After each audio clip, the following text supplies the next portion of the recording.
des frontières au Maroc et en Tunisie, le GPRA à Tunis et les chefs historiques prisonniers en France. Pour en finir, le GPRA a désigné son vice-président Krim Belkacem pour négocier avec la France l'arrêt des combats.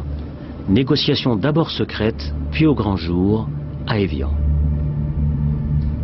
Louis Jox pour la France, Krim Belkacem pour le GPRA, négocie le départ de l'armée française, le statut de la minorité européenne, le sort des harkis et enfin le destin du Sahara et des gisements pétroliers.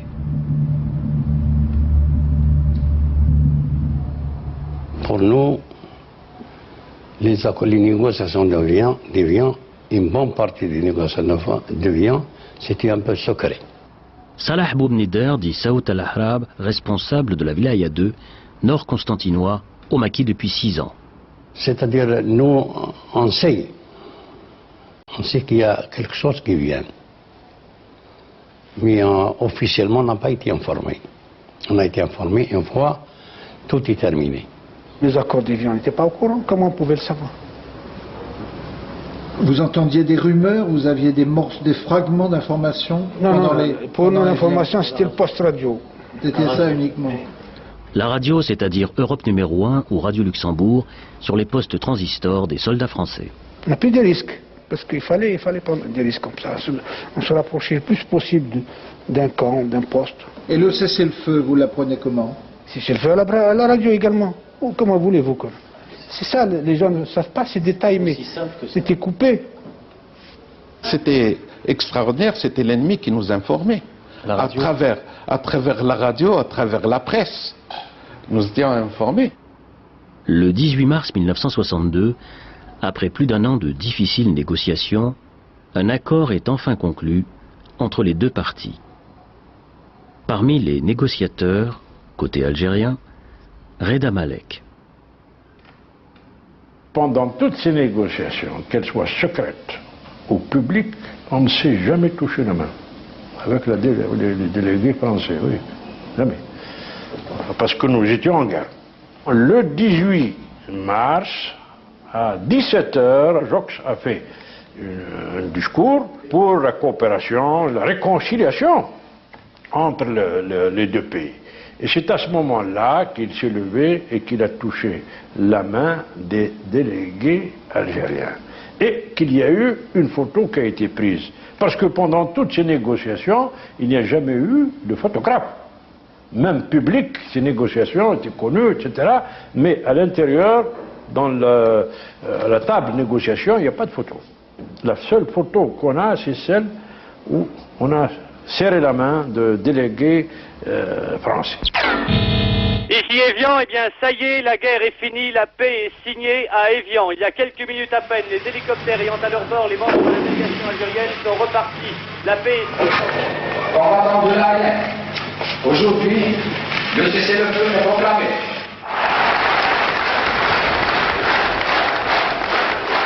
J'étais à Tunis, à l'annonce du cessez-le-feu. Salah Goudjil est alors à Tunis, officier de l'armée de libération nationale. Et moi, il y avait toute une joie cette journée-là. Il y avait beaucoup d'Algériens, tout le monde était content.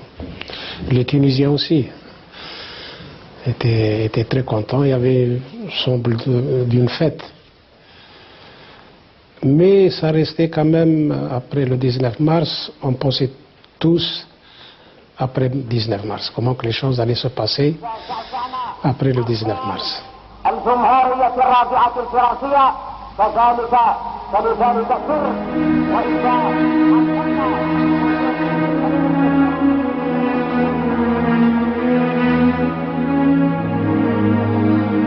Après la signature des accords d'Évian, les frontières s'ouvrent. Des centaines de milliers de réfugiés, dont la plupart sont des paysans déplacés par la guerre, sont autorisés à revenir en Algérie.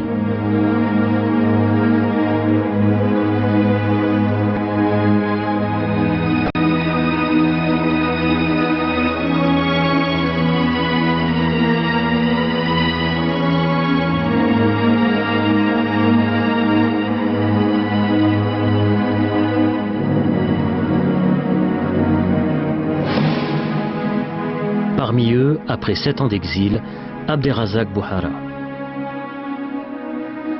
C'était le retour des réfugiés organisé conjointement par les Algériens et les Français. Il y avait des commissions mixtes. Et c'est dans ce passage que j'ai retrouvé donc ma mère après cette année d'absence, qui était, quand elle a su que je venais de franchir la frontière, et avec le réseau du FLN, ils m'ont ramené sur la frontière du côté de Gambetta, bien entendu. Je le reconnais parce que on ne peut pas ne pas reconnaître sa mère, même après 7 ans d'absence. Mais il y avait avec ma mère mon jeune frère. Et je lui ai posé la question pour savoir qui était ce jeune homme qui était avec elle. Je ne l'avais pas reconnu. Pas reconnu.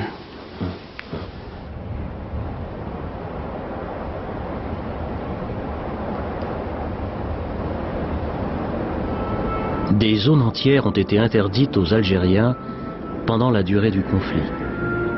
Près de 2 millions de paysans ont été déplacés.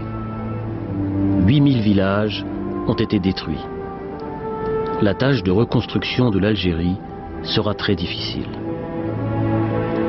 Rafik Ben Sassi, engagé très jeune dans les combats du nationalisme algérien et dans la clandestinité depuis de nombreuses années, arrive à Rocher-Noir, près d'Alger, lieu de l'exécutif provisoire algérien, pour préparer le passage à l'indépendance.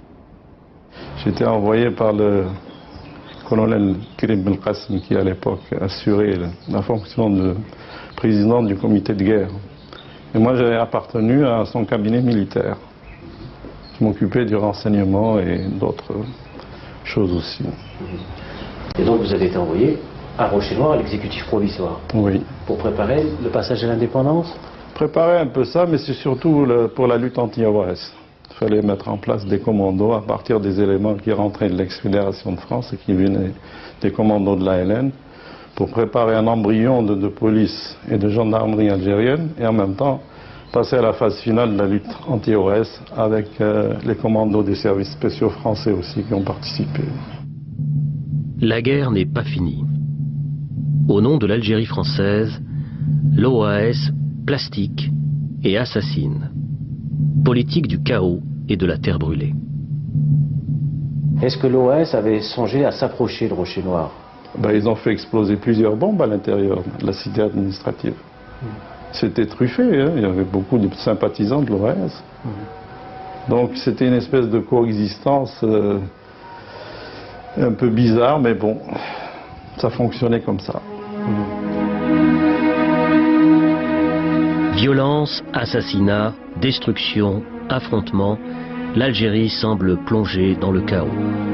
Se sentant abandonnés, sans protection, livrés à eux-mêmes, les Européens d'Algérie, ceux que l'on appellera plus tard les Pieds Noirs, décident de quitter en masse le pays.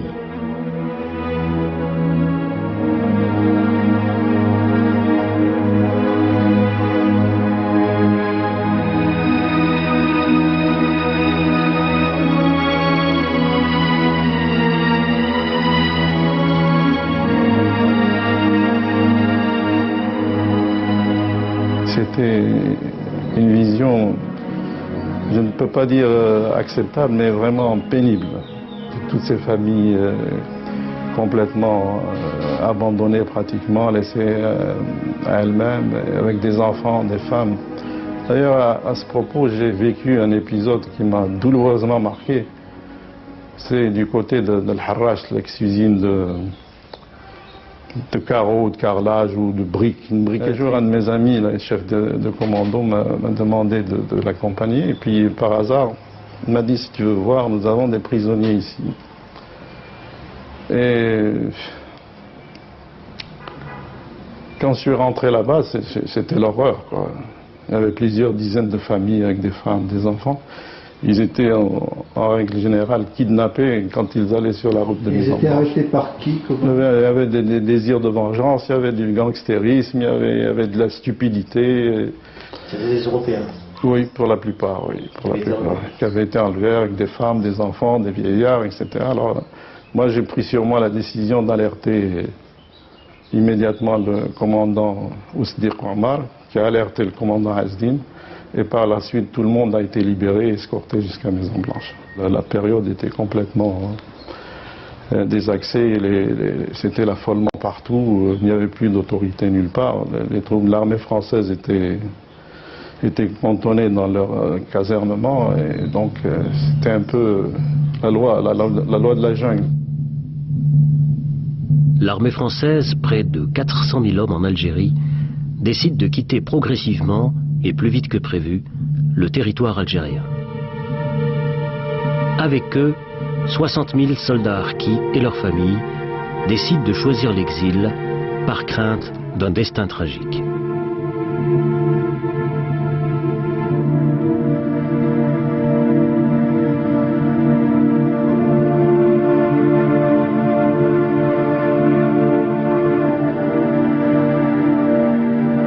L'armée française, tout de même, c'était une armada qui était en Algérie.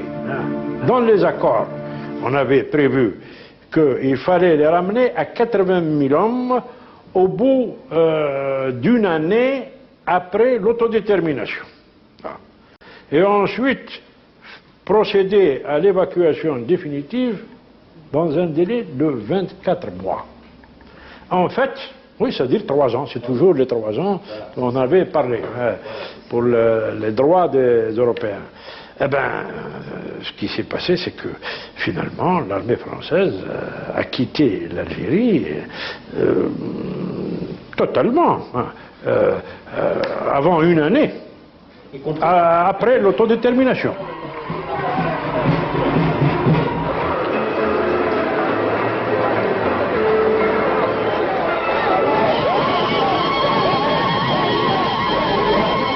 Le 1er juillet 1962, en application des accords d'Évian, scrutin d'autodétermination. Les Algériens se prononcent massivement en faveur de l'indépendance de l'Algérie. Le 3 juillet, la France reconnaît officiellement l'indépendance de l'Algérie. Le 5 juillet, les premiers bataillons de l'ALN pénètrent dans Alger avec à leur tête Youssef Ratib. On est rentré à Alger avec 9 bataillons. Des vrais maquisards. Vous êtes rentré dans Alger? On est rentré à Alger, c'est la Wilaya 4. Le premier à être rentré dans Alger. Pour l'histoire, comme pour Paris, ils disent que c'est le général Leclerc qui a... Pour l'histoire, c'est la Wilaya 4 qui a libéré Alger. Donc, on est rentré en force, et là, on a invité toutes les wilayas pour venir assister. Il y a eu la Wilaya 3, la Wilaya 2, la Wilaya 3, et des gens de la Wilaya 5 qui sont venus assister aux cérémonies. D'autres ne sont pas venus. Le même jour, ce 5 juillet, le président du gouvernement provisoire, Ben Youssef Ben Khadda, pénètre à son tour dans la capitale algérienne. Avec lui, un des responsables du FLN, Mohamed Arbi. J'ai rarement vu une foule aussi dense et aussi explosive et joyeuse. Et elle nous a accompagnés sur des kilomètres. Il y avait des dizaines et des dizaines de milliers de gens qui chantaient, qui dansaient, qui avaient fabriqué des drapeaux de toute nature.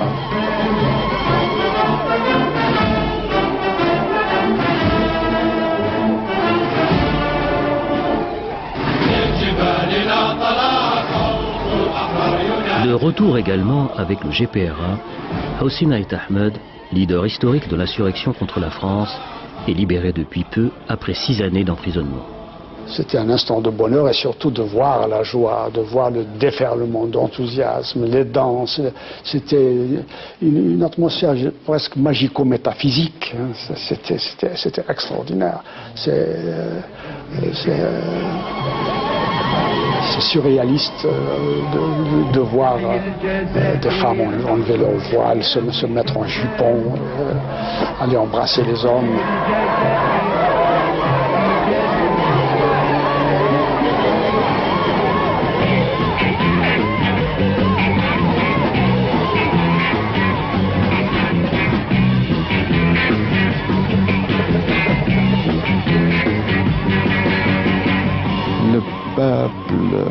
d'Alger, le peuple de l'intérieur qui sont arrivés, ouais, le peuple de l'intérieur est arrivé ici, les gars un bataillon de la Wilaya 2, un bataillon de la Wilaya 3. Le peuple, pendant 3 jours, la fête, le 4e jour, Ben Khamda m'a dit qu'il faudrait que le peuple se mette au travail. Il a pris la parole.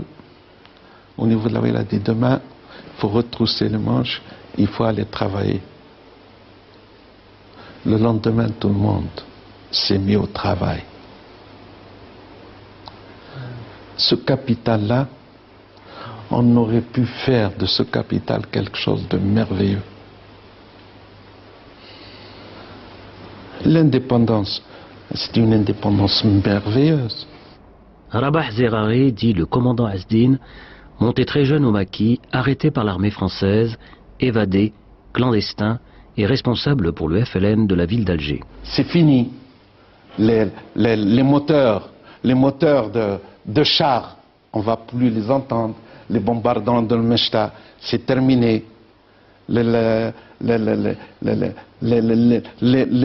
morts terminés, qu'il fallait passer à une autre étape. Et là, à notre niveau, nous, responsables, on était inquiets. Inquiets, car ils savent qu'en fait, l'histoire va bientôt changer de sens. Inquiets, car pour eux, l'été 62, l'été de l'indépendance, c'est aussi celui de l'indépendance confisquée. C'est-à-dire la révolution a changé d'orientation. Et c'était un problème d'hommes. Parce que quand on veut tuer une révolution, il faut tuer les hommes qui ont fait la révolution. Une fois tué, la révolution tombe. C'est ce qu'ils ont fait, nos camarades. En 62, il faut liquider la haleine, hein, parce que c'est une armée populaire qui a défendu le peuple. Comme ça, et pendant le pouvoir, c'était pour le pouvoir.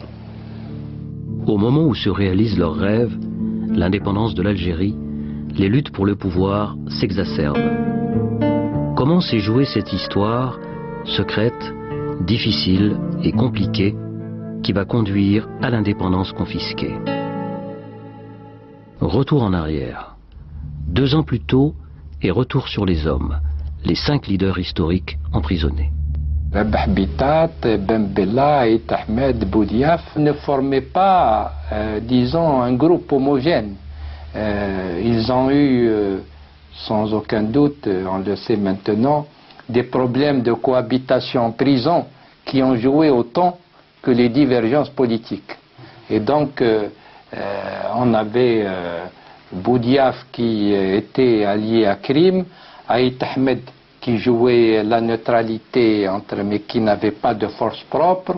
Il y avait les gens du gouvernement qui étaient branchés sur les wilayas, c'est-à-dire Krim, Bentobel et Boussouf, mais il y avait également les politiques avec Ben Khadda, Yazid et Dahleb qui, eux, n'avaient pas de force propre. Divergence entre les chefs, divergence politique aussi entre le GPRA, le gouvernement provisoire de Ben Khadda à Tunis, qui conduit alors les négociations pour la paix, et l'état-major de l'armée des frontières en Tunisie.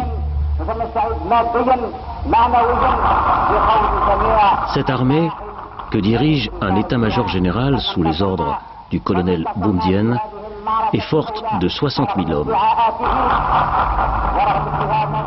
Lourdement armée, fortement politisée, elle attend son heure. Cette armée est très opposée aux négociations de paix par peur d'en être exclue. C'est pendant les négociations, GPRA, le gouvernement français, que la crise latente qui existait entre ce qu'on appelle les hauts commandements de l'armée aux frontières marocaines et aux frontières tunisiennes, c'est à ce moment-là que les militaires ont pris des initiatives politiques très très fortes. Ils ont manifesté leur désaccord avant la signature des accords d'Évian, et c'était pour nous un devoir de rappeler à l'ordre l'état-major. Donc nous avons écrit aux dirigeants militaires de leur dire c'est une erreur politique grave que d'avoir ouvert une crise au moment de la négociation. Et en même temps, nous avons écrit une lettre de soutien à Ben Khadda. Boumedienne, à cette époque-là, était contre toute négociation. Il faut d'abord régler les problèmes internes de l'Algérie, les problèmes internes que nous sommes en train, qui empoisonnent notre existence, pour aller ensuite à ces négociations dans des conditions plus favorables. Abderrazak Bouhara, officier de l'ALN à la frontière algéro-tunisienne, où le colonel Boumedienne lui a confié le commandement d'un important bataillon. Il y avait l'idée suivante qui était répandue au sein des combattants. On se disait, il est possible qu'il y ait un accord aux dépens des combattants qui se trouvaient sur les frontières. Et c'est peut-être là une des raisons qui expliquent la grande solidarité qui existait entre les moudjahidines sur les frontières et ce qu'on appelait les unités qui dépendaient de l'état-major général. Nous, ici, on savait tout ça. Le peuple commençait à entendre que ça n'allait pas entre le GPRA et le MG bien avant l'indépendance. Mais il continuait à espérer que ça allait se régler. Officier formé au Caire, fortement influencé par Nasser, le colonel Ouari Boumedienne n'est pas suffisamment connu dans la société algérienne. Il recherche des appuis politiques auprès des chefs historiques de l'insurrection algérienne, toujours emprisonnés en France. Ils avaient envoyé Bouteflika pour recruter un historique. Ils voulaient d'abord convaincre Boudiaf de les rejoindre, mais Boudiaf leur a dit qu'est-ce que c'est que cette initiative que vous prenez au moment des élections, vous divisez le pays, au moment où il fallait être sur une position de force dans la négociation. Il a été très dur à l'égard de l'état-major, donc out. Bouteflika a éliminé Boudiaf. Moi, il n'est pas question, en ce qui me concerne, il connaissait un peu le point de vue idéologique, non pas mon caractère, mais mon point de vue idéologique. Et ils se sont rabattus sur Ben Bella. Engagé très jeune dans la lutte nationaliste, Ahmed Ben Bella est le plus connu des chefs historiques de l'insurrection.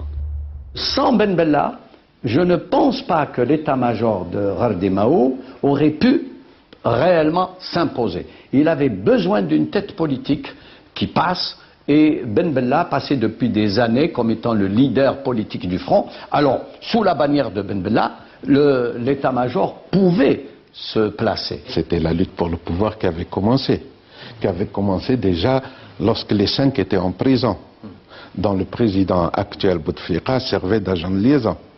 Il a été vendre un coup d'État, Boudiaf l'a refusé. Il a trouvé un preneur qui s'appelle Ben Bella. Bon, il a acheté le coup d'État. On connaît la suite. À l'époque, Ben Bella, il n'a rien compris dans la situation. Il veut le pouvoir, il puisse s'arrêter là. Boumedienne, il a utilisé le Ben Bella comme pion, Bachi, la même chose. Et puis après 40 ans, on vit encore de la crise de 62. Et voilà, enfin. Voilà, ça va. Début avril, la guerre est finie. Les 5 historiques sont libres, reçus en Tunisie par Boumedienne. Mais ils sont ici ensemble pour la dernière fois. La lutte pour le pouvoir les a déjà séparés.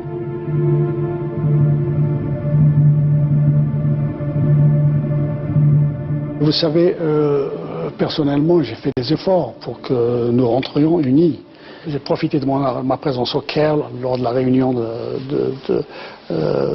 du groupe de Casablanca, le groupe africain de Casablanca, pour aller voir Nasser et avec l'autorisation du chef de gouvernement, et lui dire ceci: si jamais cette crise atteint l'Algérie, vous ne serez pas gagnant. Ben Bella ne sera gagnant. Personne ne sera gagnant. Si la digue se rompt, c'est l'atomisation. Donc, s'il vous plaît, faites quelque chose. Moi, je suis prêt à soutenir un remaniement possible du GPRA pour mettre à sa tête Ben Bella. Mais de grâce, il faut intervenir parce que ce qui risque de se produire en Algérie, c'est du nihilisme, si jamais on dérive vers la guerre civile. L'acte suivant va se jouer loin d'Algérie, en Libye, à Tripoli exactement, où le GPRA convoque en mai l'ensemble des cadres nationalistes, ceux qui sont encore dans les maquis et ceux qui sont en France, au Maroc et en Tunisie. L'enjeu est important. Il s'agit à la fois d'adopter un programme de gouvernement et de ratifier les accords d'Évian. Nous, on était au maquis, on ne pouvait pas. Comment assister, comment? Et la preuve, on ne connaissait même pas les accords d'Évian eux-mêmes. Comment on pouvait le savoir? Vous n'aviez pas lu les accords d'Évian? Comment on pouvait le savoir? Moi, on était au maquis. Je rappelle que nous étions restés 2 membres du conseil de wilaya, c'est tout. Vivant. Vivant. Donc moi je suis resté ici et l'autre membre est parti à Tunis pour avoir justement des informations plus détaillées.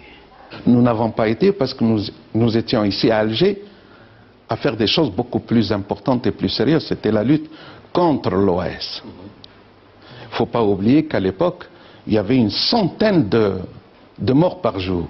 Nous aurions bien voulu, nous avons espéré, nous avons souhaité, nous avons désiré, nous l'avons écrit, que au lieu que ce congrès se fasse à Tripoli, qu'il se fasse à l'intérieur.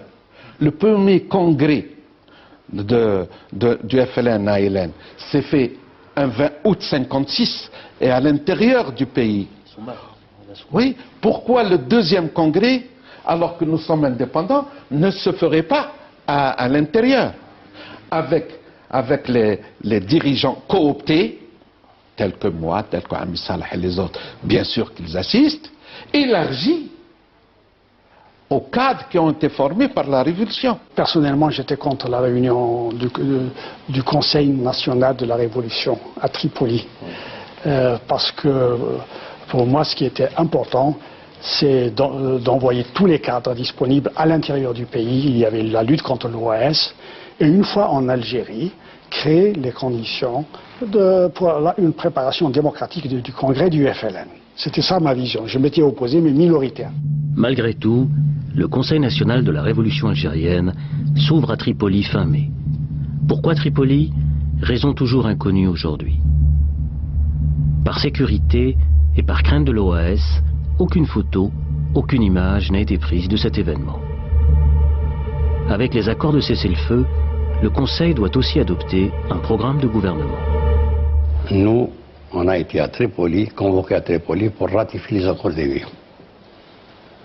Alors, quand ça a passé devant le Conseil de la Révolution, tout le monde a voté pour, à l'exception de 3 personnes.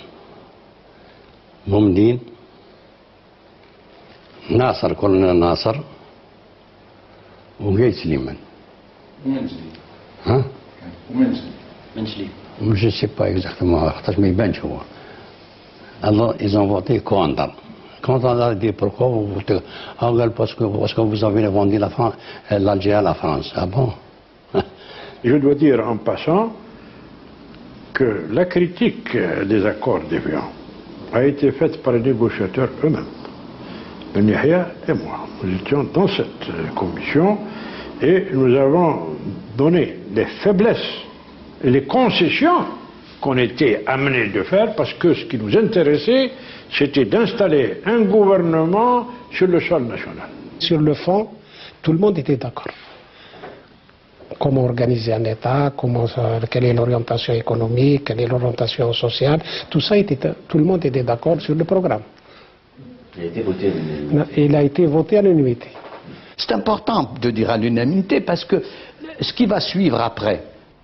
Ali Haroun, membre de la direction de la Fédération de France du FLN, témoin privilégié de ce moment.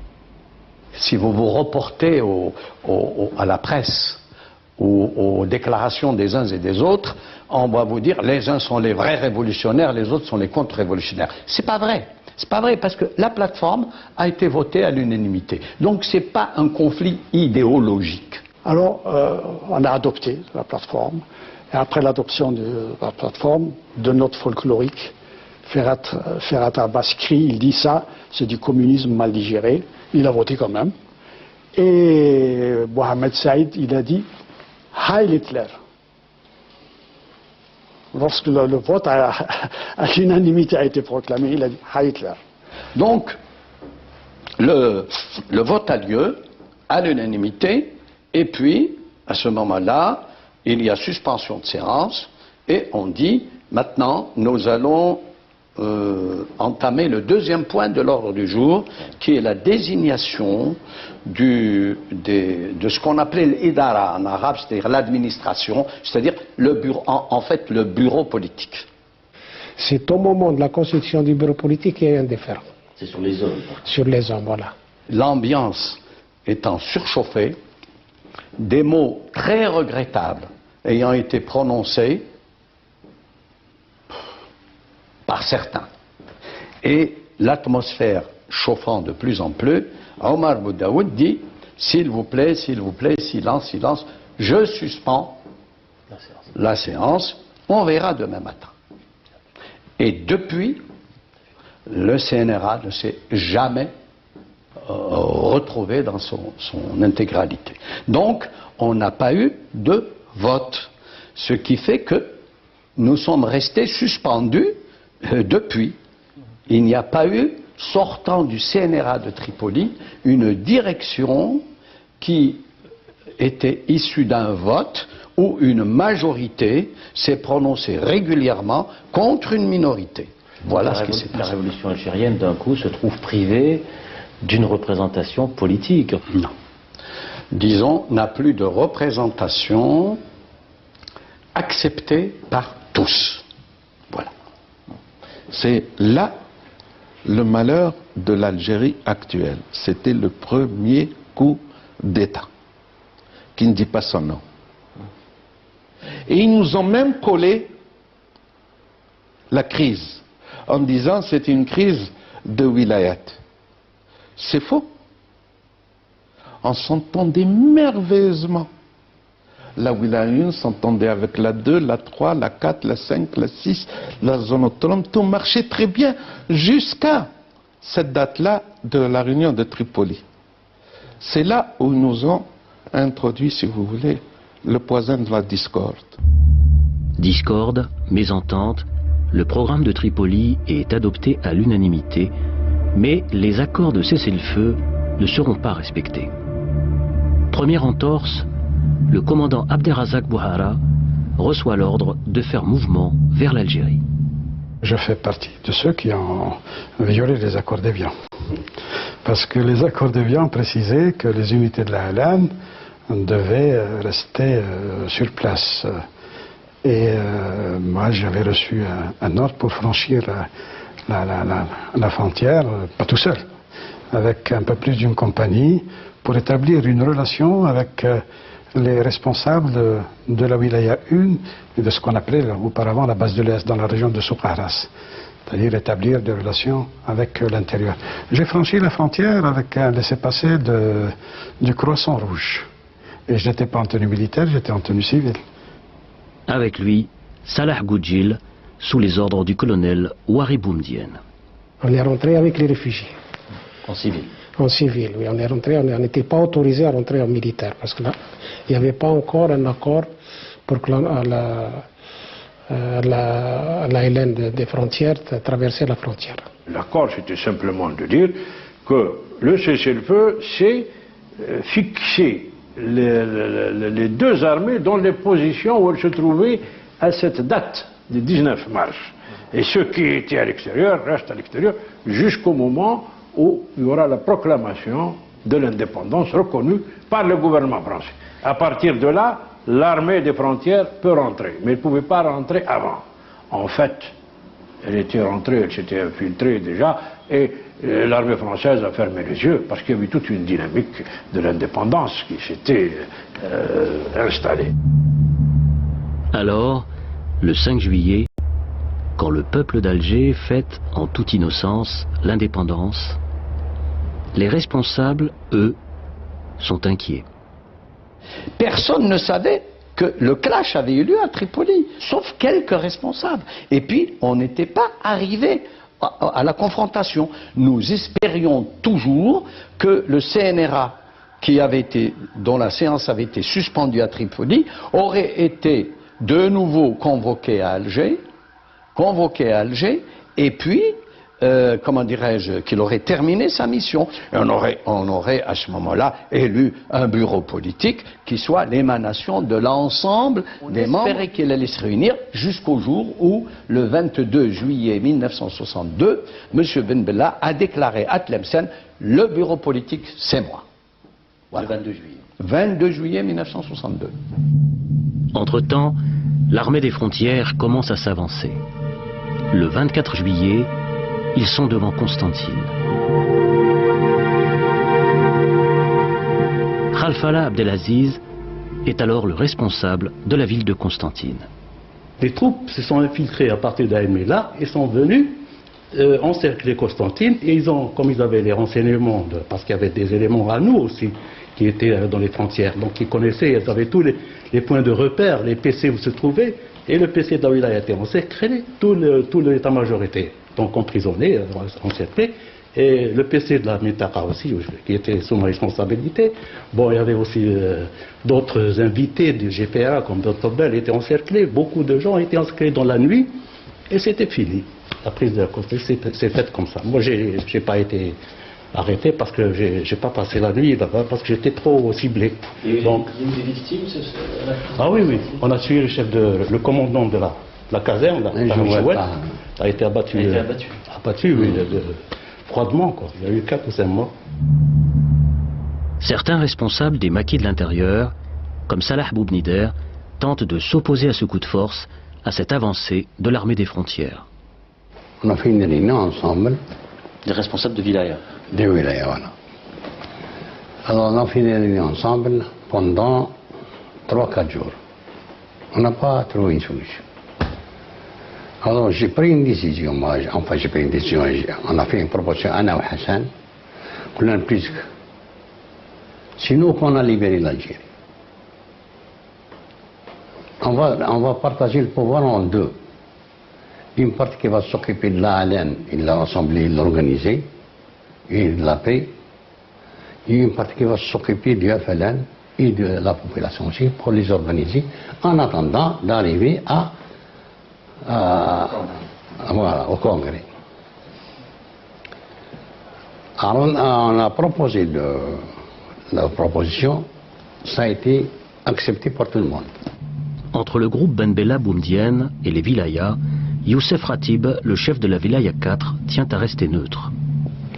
Alors là, je vais parler d'une chose importante, parce que les gens ne se connaissent pas. Toujours dans le cadre de la neutralité, à l'époque, Ben Bella et Khider étaient à Rabat. Ils ne sont pas encore entrés. Nous sommes toujours le 16 juillet, là, peu après là. Donc, de ma propre initiative, j'ai pris, en accord avec le colonel Mohamed Halla III, on a pris un avion de l'exécutif, on a été rendre visite aux 2 responsables à Rabat pour essayer justement d'arranger les choses, en disant que, attention, les gens sont armés, on risque la guerre civile, on n'est pas encore concerné, nous, on est neutre. On risque la guerre civile, là, c'est malheureux à dire, mais on a entendu des choses qui font peur, c'est-à-dire que la déclaration a été la suivante, c'est que nous prendrons le pouvoir quel que soit le prix. Quel qu'en soit le prix. Je l'ai entendu de mes propres oreilles. Le pouvoir à tout prix. Ahmed Ben Bella pénètre dans Alger le 3 août, pratiquement sans opposition sérieuse. Le GPRA se disloque. À partir du moment où c'est la force qui a primé, et il est là, il y a un bureau politique, on va le voir. Et on lui dit, bon, mais qu'est-ce que tu veux faire? La première des choses, il dit, remettez l'argent qui reste à un tel. On dit, très bien, cet argent n'est pas le nôtre. Hein. C'est les restes, c'était les cotisations, je crois, des 2 ou 3 derniers mois de la fédération, qui n'avaient pas eu le temps d'être transmises par la voie normale. Monsieur Ben Bella désigne quelqu'un qui part avec Omar Boudaoud en Suisse et il lui fait la passation des comptes, etc. Il obtient le quitus et puis nous ne sommes plus rien. C'est fini. C'est fini.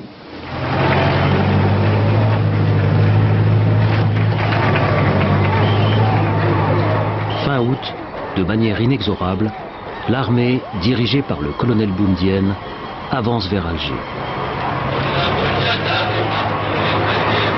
Parallèlement à cela, les services de renseignement, qui étaient ce qu'on appelle la base d'Idouche, où il y avait des centaines d'universitaires qui travaillaient dans les laboratoires de la police politique, tous les agents de Boussouf sont rentrés par le désert sur Alger, de connivence avec l'armée.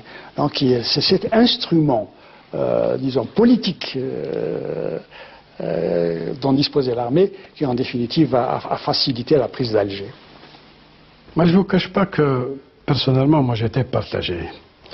Il y avait tous les effets de cette politisation que nous avons eu du temps où nous étions sur la frontière, parce qu'il y avait des idées, il y avait une vision d'Algérie, on avançait déjà l'idée de la révolution populaire, les grandes transformations. Nous allions œuvrer pour transformer, pour changer radicalement la situation de la vie des paysans, des pauvres. C'est comme ça que nous concevions le socialisme. Donc, changer les choses, travailler pour les petites gens, essayer de payer une dette vis-à-vis des paysans qui nous ont hébergés, qui nous ont guidés.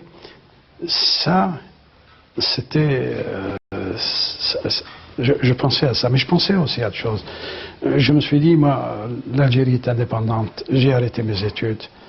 J'aimerais bien poursuivre mes études et j'aurais voulu, bien entendu, poursuivre mes études, mais le hasard en a décidé autrement. En l'absence d'un pouvoir politique stable, l'affrontement se dessine aux portes d'Alger entre anciens compagnons d'armes. Nous sommes dans une position défensive. Voyez-vous, dans toute cette Casbah, nous avons 1830 hommes armés en uniforme, sans compter les 2000 civils armés également, qui occupent toutes les terrasses. La Casbah est entre nos mains. Donc, on peut déclencher un mouvement et occuper Alger. Nous, on était neutres pour ici d'éviter la crise, la guerre civile. Et petit à petit, on a été amené à nous opposer seuls au coup de force. On a dit, vous ne prenez pas le pouvoir par la force. Voilà les raisons essentielles. Ce sont des jours qu'on aimerait bien oublier, parce que si nous imaginions que nous allions tous rentrer à Alger, la main dans la main, avec un même cœur, et malheureusement, la politique a ses secrets. Nous aurions préféré voir autre chose. Ils sont venus, ils avaient un armement lourd, ils ont placé les canons, les chars, pas les chars, les canons, un truc, ils ont tiré, mais ils n'ont pas pu avancer. C'est vers le 27 août, il y a eu l'affrontement, 2 jours, et ensuite, bon, à l'époque... Parce qu'on a parlé quand même de 500 morts, 900 morts. Ça, je suis incapable. De notre côté, je peux témoigner, il y a peut-être une dizaine de morts, peut-être, pas plus. Dont un officier, un capitaine de la zone Palestrone. Il était blessé et achevé. Oui, c'est l'histoire. La confrontation entre des combattants de la LN, c'est une chose qui fait très mal. Nous faisons un appel à tous les dirigeants qui sont en ce moment pour qu'ils soient unis. Nous ne voulons pas crier vive un tel ou vive un tel. C'est le peuple qui commande tout, c'est le peuple qui a combattu pour la révolution, c'est lui qui l'a construite de ses mains. Le peuple ne comprenait rien, c'est l'erreur justement du peuple. Une erreur. Et nous, on n'avait pas le temps d'expliquer tout ça à la crise. Alors on s'est retrouvé seul. Voilà les raisons. Mais on pouvait tenir avec les moyens qu'on avait, la force. Mais dans quel objectif Quel objectif politique? Donc il y a un accord sur le feu comme ça. Et je suis parti moi-même avec Ben Bella, avec un hélicoptère, aux 3 points que j'ai cités pour faire respecter le cessez-le-feu.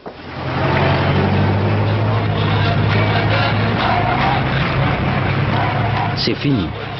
Début septembre, l'armée, emmenée par le colonel Boumedienne, entre dans Alger pour rejoindre Ahmed Ben Bella.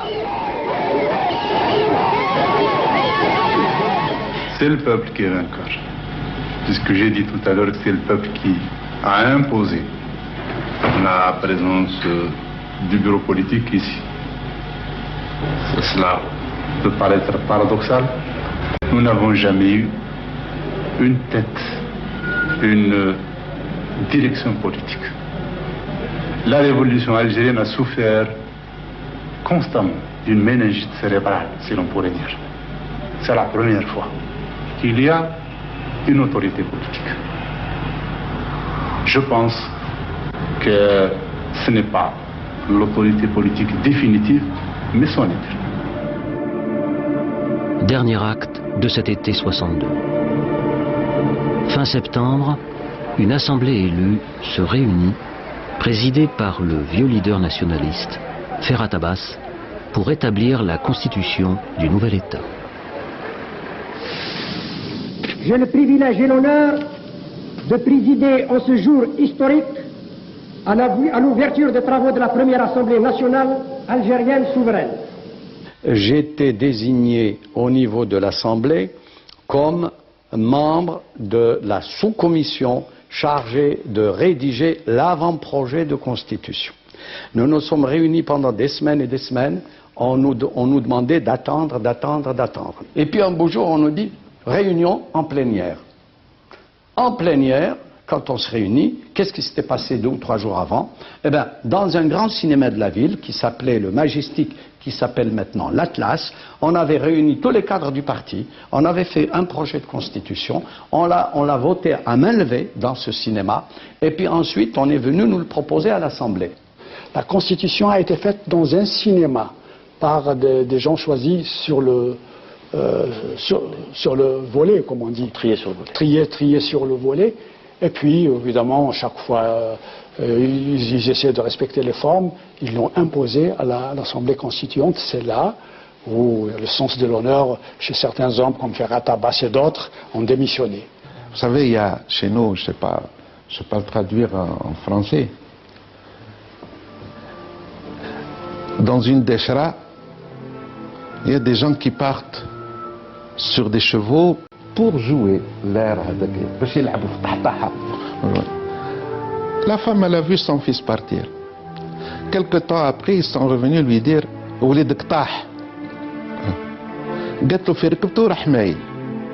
c'est-à-dire, à son départ, il est parti déjà. L'indépendance était mal partie. C'était la révolution a changé d'orientation. Et puis après 40 ans, on vit encore de la crise de 62. Et voilà, enfin.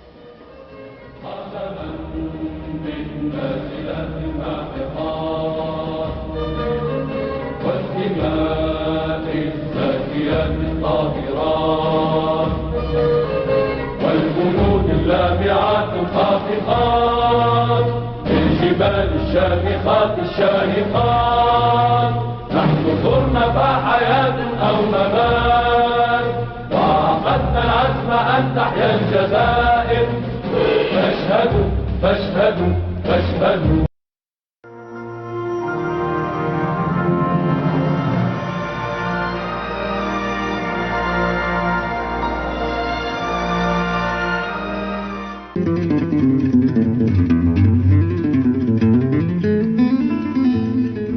Se pose ici le problème de l'intégration de l'ALN et plus particulièrement de celle des frontières.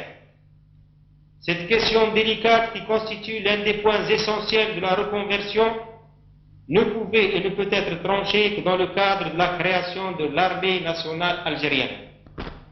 C'est seulement dans ce cadre et sous l'égide de l'autorité centrale que peut s'opérer la fusion de l'ALN des frontières et celle de l'intérieur.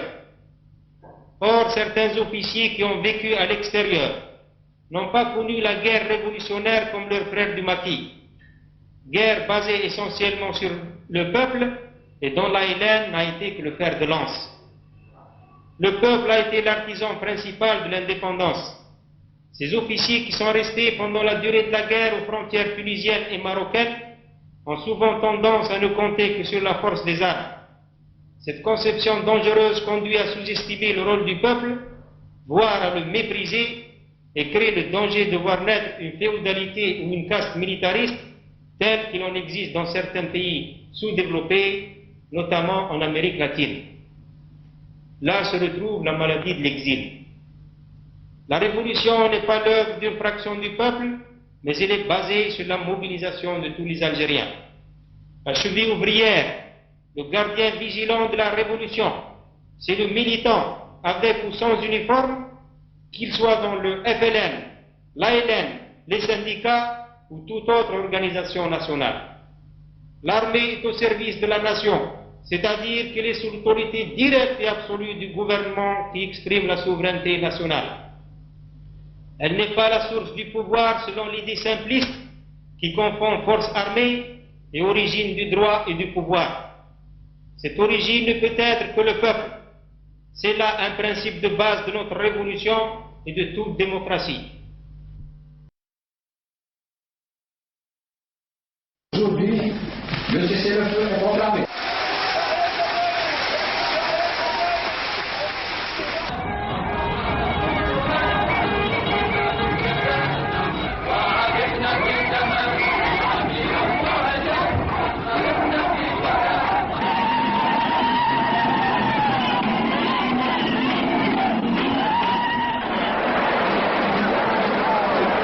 La fusion de la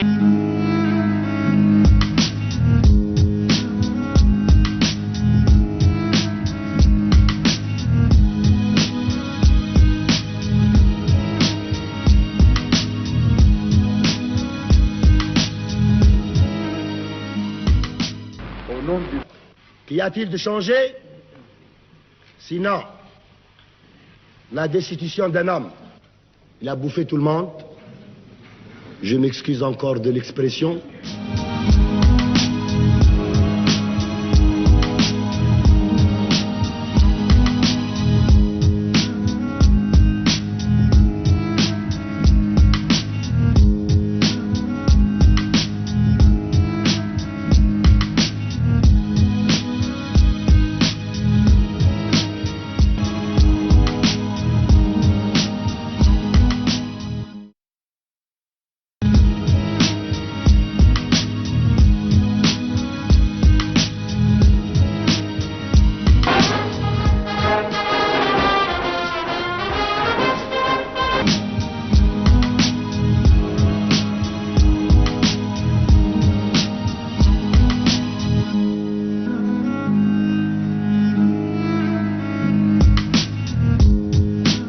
Ma démission des fonctions de président de la République à partir d'aujourd'hui. Et j'espère que l'opinion publique algérienne saura apprécier cette responsabilité, cette décision. Je ne cherche pas à fuir mes responsabilités, bien au contraire, mais cette décision me semble indispensable vu la difficulté, la gravité de cette étape particulière. C'est pour cela que j'ai préféré prendre cette décision pour le bien, pour l'unité, pour la cohésion et la stabilité, la sécurité du pays.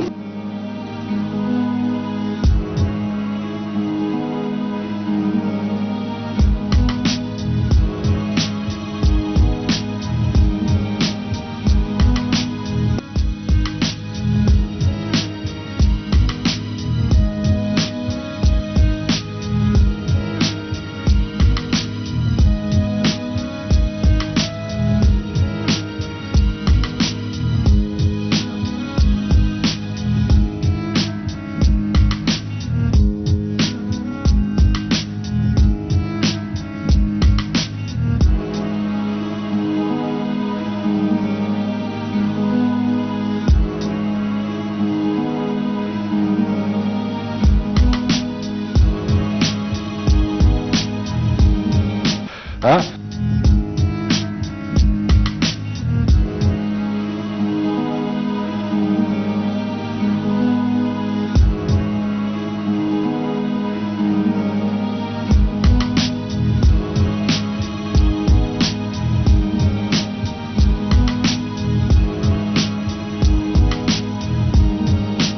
الإسلام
كان يا مكان، كان في إشارة بقت ميدان، ناس حلمها يعود الوطن لولاده من بعد اللي كان. علي وعلي وعلي الصوت، حلم الثورة مش هيموت. علي وعلي وعلي الصوت، يا الحرية يا إما نموت. كل شارع في بلادي صوت الحرية بينادي، في كل شارع في بلادي صوت الحرية بينادي.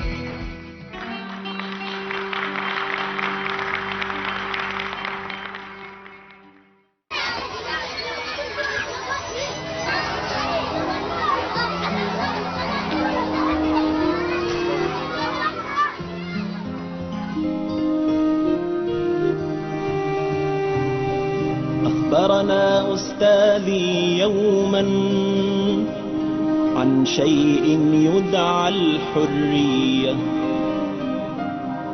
فسألت الأستاذ بلطف أن يتكلم بالعربية. ما الحرية؟ هل هي مصطلح يوناني عن بعض الحقب الزمنية، أم أشياء نستوردها، أم مصنوعات وطنية؟ فأجاب معلمنا حزنا وانساب الدمع بعفوية: قد أنسوكم كل التاريخ وكل القيم العلوية. أسفي أن تخرج أجيال لا تفهم معنى الحرية، لا تملك سيفا أو قلما، لا تحمل فكرا وهوية. وعلمت بموت مدرسنا في الزنزانات الفردية، ونذرت لئن أحياني الله وكانت في العمر بقية لأجوب الأرض بأكملها بحثا عن معنى الحرية.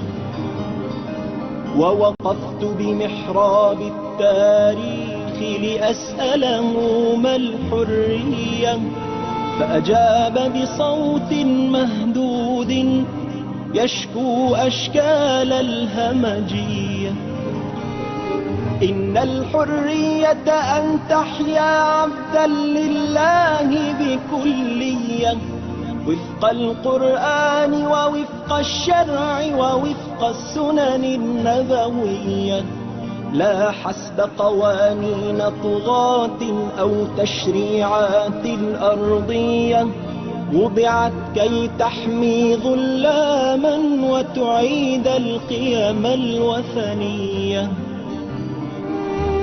الحرية لا تستجدى من سوق النقد الدولية، والحرية لا تمنحها هيئات البر الخيرية. الحرية نبت ينمو بدماء حرة وزكية، يعلو بشباب وبنات ورجال عاشقوا الحرية. لن يرفع فرعون رأسا، لا لا لا لا، لن يرفع فرعون رأسا إن كانت بالشعب بقية، إن كانت بالشعب بقية.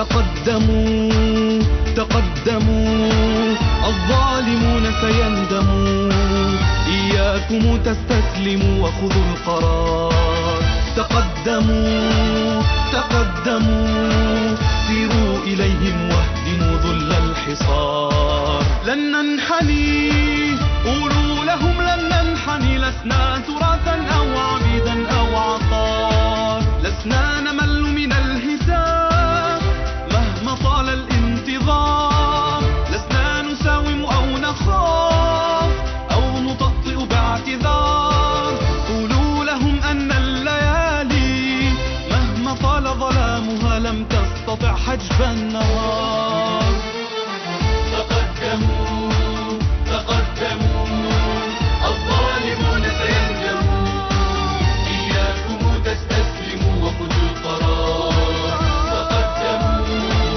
تقدموا سيروا إليهم واهدموا ذل الحصار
والوفاء فيهم حاجة عادية، علمونا معنى الحرية. والوفاء فيهم حاجة عادية، عالحلوة والمرة كانوا معانا، وفي كل مكان سافروا ويانا. عالحلوة والمرة كانوا معانا، وفي كل مكان سافروا ويانا. كل واحد ضحى للكيان، كل واحد من جوا إنسان. علمونا معنى الانتماء، كل المجد للشهداء.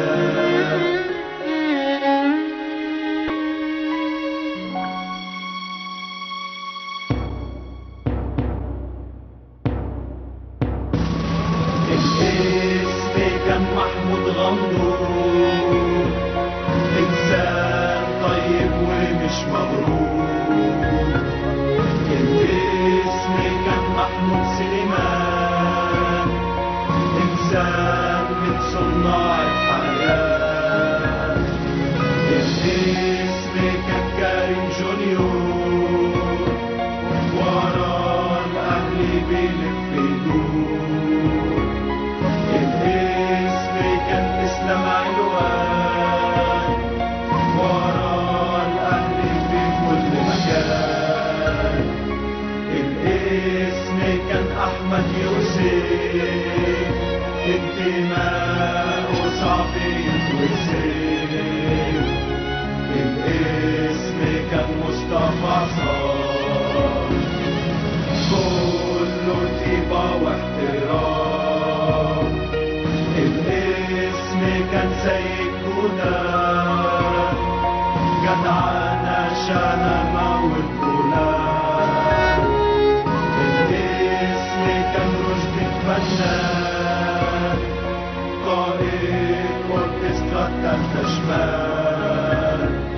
الاسم كان أنس الجميل، ضحكته ما كانش ليها مثيل.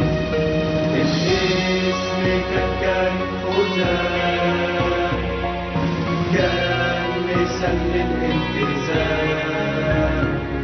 الاسم كان خالد الرسام، جرافيتي أبلغ من الكلام. الاسم كان يوسف البطل، أنقذ كتير من الخطر. الاسم كان مصطفى جمال شعبان، عبد الرحمن فتحي، محمد عبد الله، أحمد فوزي، مصطفى عبود، إبراهيم حلمي، محمد مصطفى، أحمد وجيه، عمر عمرو، محمود صابر، مصطفى الرفاعي، محمد سري، أمجد السيد، زياد جمال الدين، مصطفى متولي، حسين محمد السيد، محمد خاطر، حسام الدين السيد، محمد علي، أحمد عبد الحميد، مصطفى السعيد، خيري فتحي، حسن فهمي، محمد سمير عاطف، العربي كمال، مهاب صالح، أحمد زكريا، محمد أشرف، أسامة محمد مصطفى، مصطفى محمد يوسف، إسلام أحمد، محمد فرغلي، أحمد إسماعيل، عمر علي، مصطفى نصر، محمد عبد النبي، أحمد محمد صالح، كريم المليجي، محمد جمال، إسلام حسن، عمرو عطا، أحمد عزت، سعد جمال، محمد حسين، حامد فتحي، أحمد طاهر، محمد الشربجي، أيمن هيبة، ممدوح البنداري، باسم الدسوقي، محمد خالد، كريم عبد الله، محمد محمود، أحمد الشابوري، محمود سلامة، محمد محروس، أحمد أسامة، سليمان أحمد، محمد ناصر، سعيد محمد، أسامة أحمد، محمد مصطفى كريكة. المجد لكل شهداء النادي الأهلي.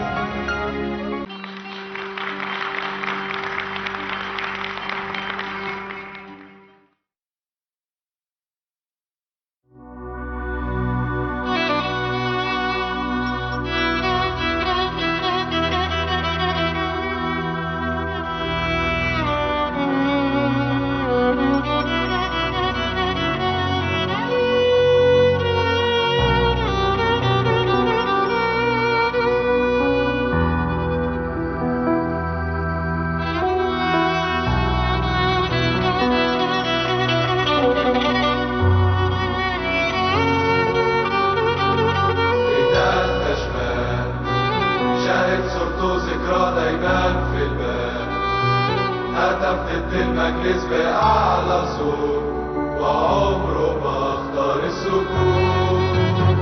وفي الميدان كان واقف يحمي الثورة ويومها كان واقف حياته وروحه للجموع والثورة تعيش مهما كان.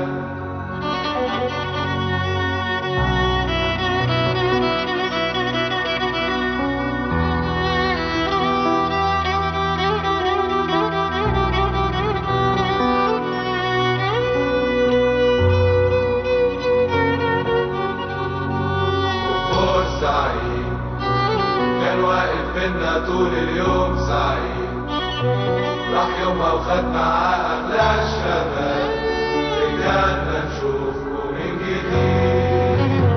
دمك هيكون شرارة ثورة تاني من جديد، ثورة ترجعنا تاني الإيد في الإيد ونعيش أحرار مش عبيد.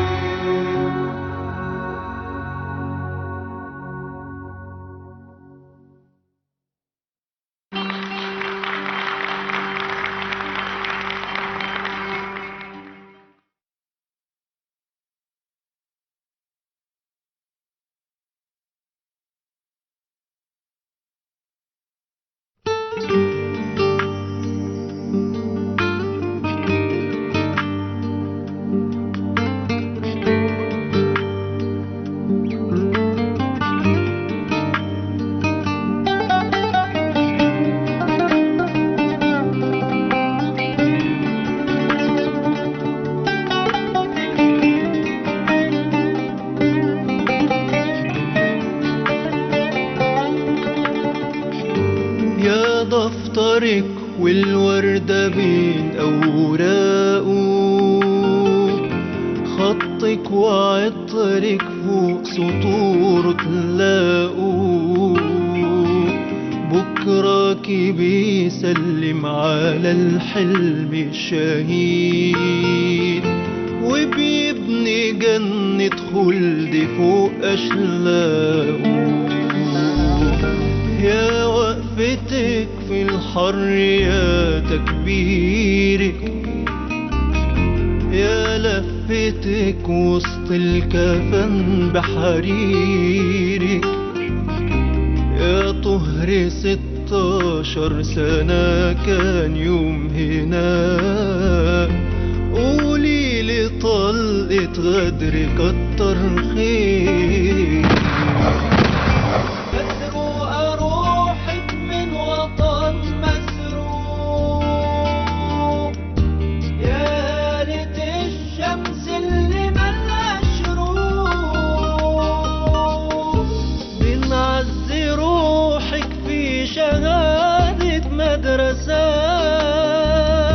بشهادة تستنى قدومك فوق.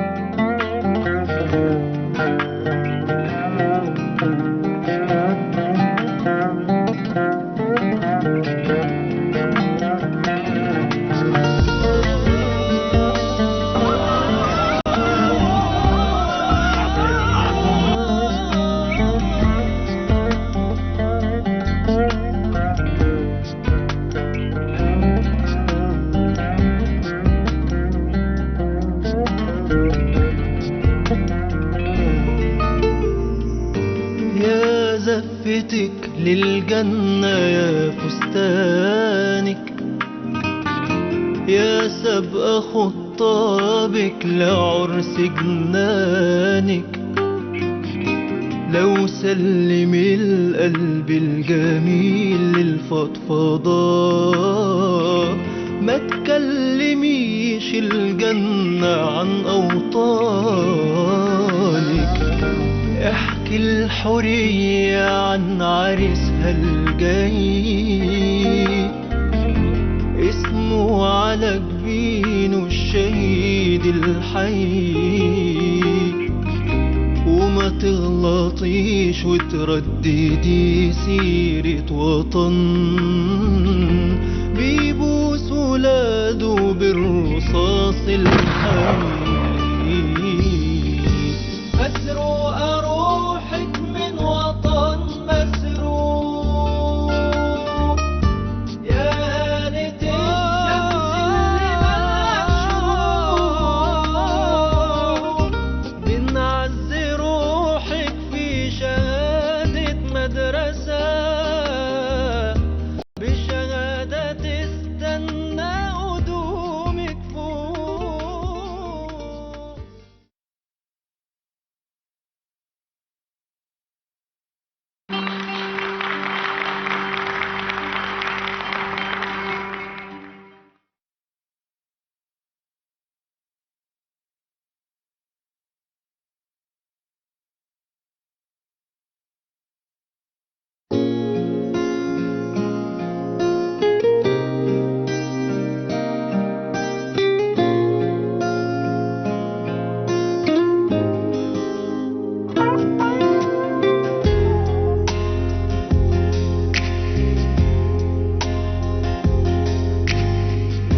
وهانوا عليك أخوك اللي انضرب بالنار، ودم شهيد بيجرى نهار، وعين أحمد وعين مينا وغيرهم مرمي ورا أسوار.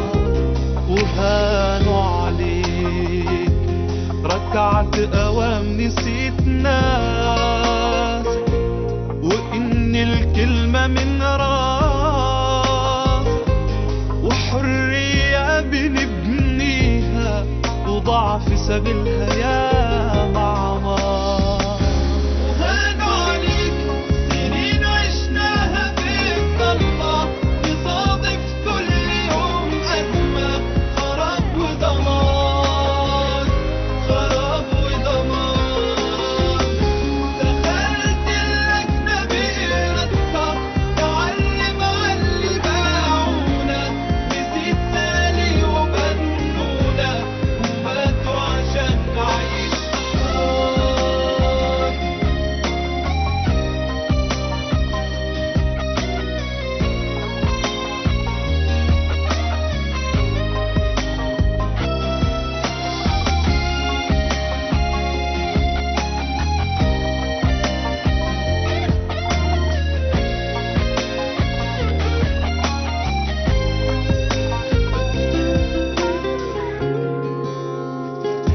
وهانوا عليك هترجع بينا من تاني لعهد الظلم والنعاني،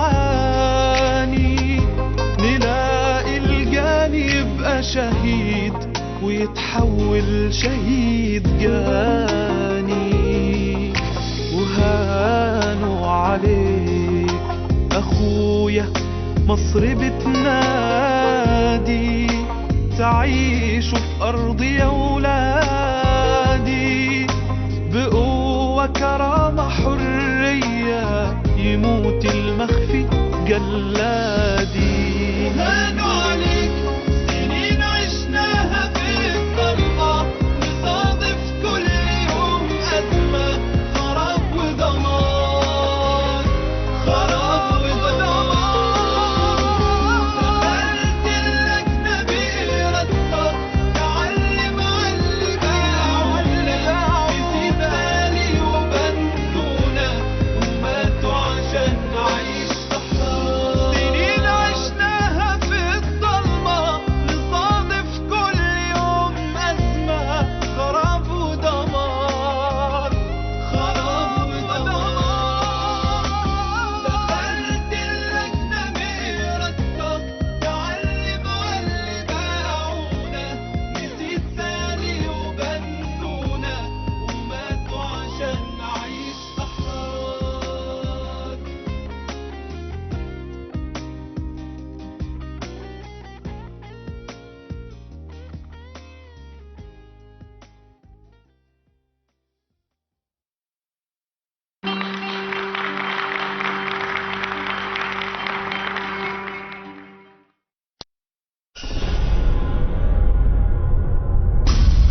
سوف نبقى هنا كي يزول الألم، سوف نحيا هنا، سوف يحلو النغم. موطني موطني موطني ذا الإباء، موطني موطني موطني يا أنا. رغم كيد العدا، رغم كل النقم، سوف نسعى إلى أن تعم النعم. سوف نرنو إلى رفع كل الهمم، ونكون حقا خير أمة بين الأمم. فلنقم كلنا بالدواء والقلم، كلنا عفو على من يصارع السقم. فلنواصل المسير نحو غايات أهم، ونكون حقا خير أمة بين الأمم. سوف نبقى هنا كي يزول الألم، سوف نحيا هنا، سوف يحلو النغم. موطني موطني موطني ذا الإباء، موطني موطني موطني يا أنا. هذه فرحة الأهالي لا يساويها رقم، حين يشهدون حالي بالسرور أبتسم، إذ أقلد اللآلي والشهادة أستلم. فرحتي وصرختي تكاد تسمع الأصم، يا نجوم السماء، يا عبائق النسم، يا سحائب الرجاء، يا طيور الحرم، يا رعود الشتاء، يا جميع الأنام. اشهدوا هذا المساء إنني قلت القسم. سوف نبقى هنا كي يزول الألم، سوف نحيا هنا، سوف يحلو النغم. موطني موطني موطني ذا الإباء، موطني موطني موطني يا أنا.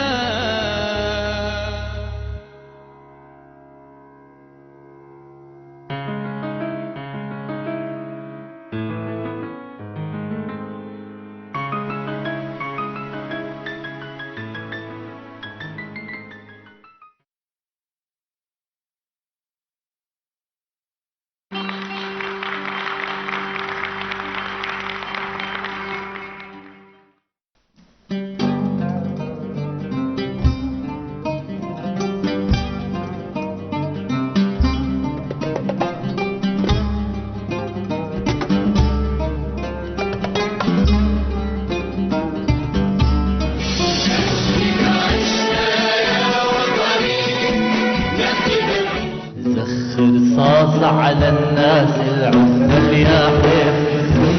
دخلوا بيتي قتلوا ولدي جروحاته قبل ما يكسر الحبس تكسر صوته. أما الطغيان فيندحر، وأما المدن فلها نشيد الخلود يغنيها البقاء فتبقى.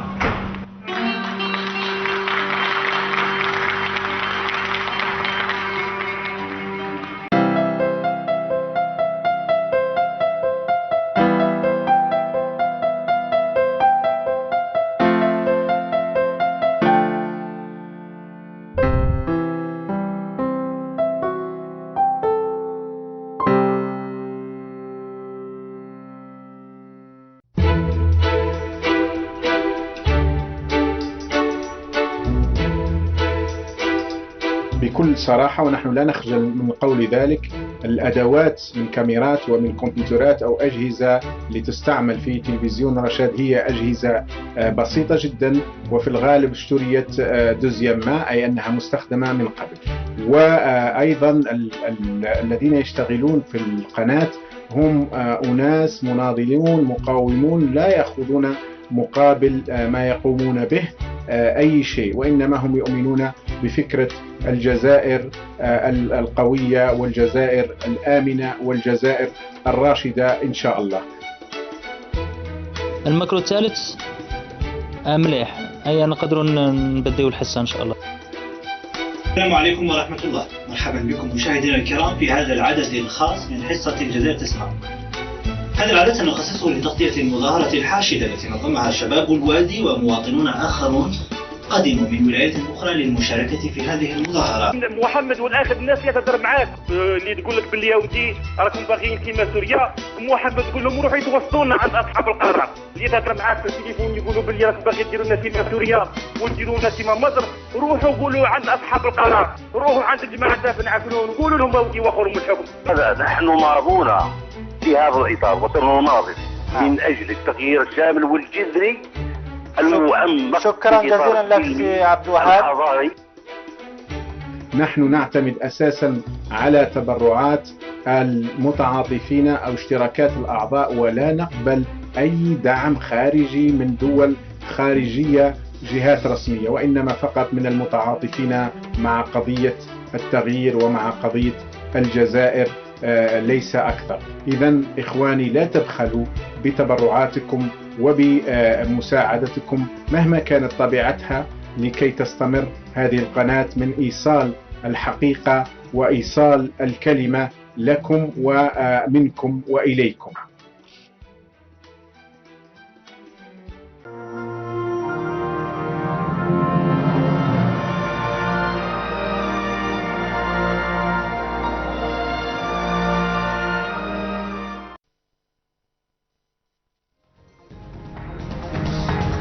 العكازة منين معوجة من فوق، الشعب ما عنده علاه.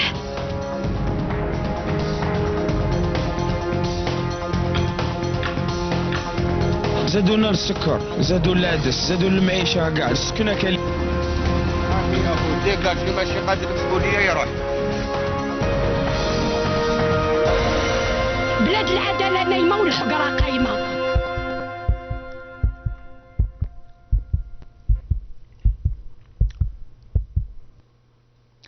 أعزائي مشاهدي قناة العصر، سلام الله عليكم وحياكم الله. يقوم بعض النشطاء وبعض المناضلين الذين يأبؤون الحجرة والظلم يوم الخميس هذا على الساعة 9:30 بوقفة احتجاجية أمام مقر وزارة العمل والعدل للمطالبة بإطلاق سراح عطار علي الموقوف تعسفا في سجن الحراش.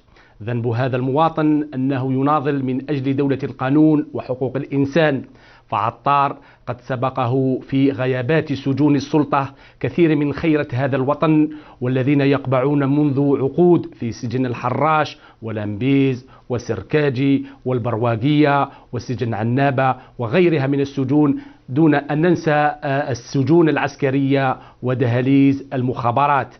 إذن ياما من مساجين الرأي وياما من رجال ثاروا من أجل كلمة الحق في وجه الظلم يقبعون اليوم في سجون هذه السلطة، وكثير منهم من ناهز الربع القرن في هذه السجون ظلما وعدوانا. كم سمعنا حين نصب فخامته رئيسا للمرة الرابعة أن ملف المساجين السياسيين هو قيد الدراسة، بل سمعنا كثير من رجال هذه السلطة أن ملف المصالحة سيرقى إلى عفو شامل، وأن ملف المساجين السياسيين سيطوى نهائيا بإطلاق سراح كل المعتقلين. ولكن بمجرد انتهاء الحملة الانتخابية واعتلاء وتنصيب فخامته ملك لعرش الجزائر فعلا طوي هذا الملف وعاد إلى الرفوف المغبرة.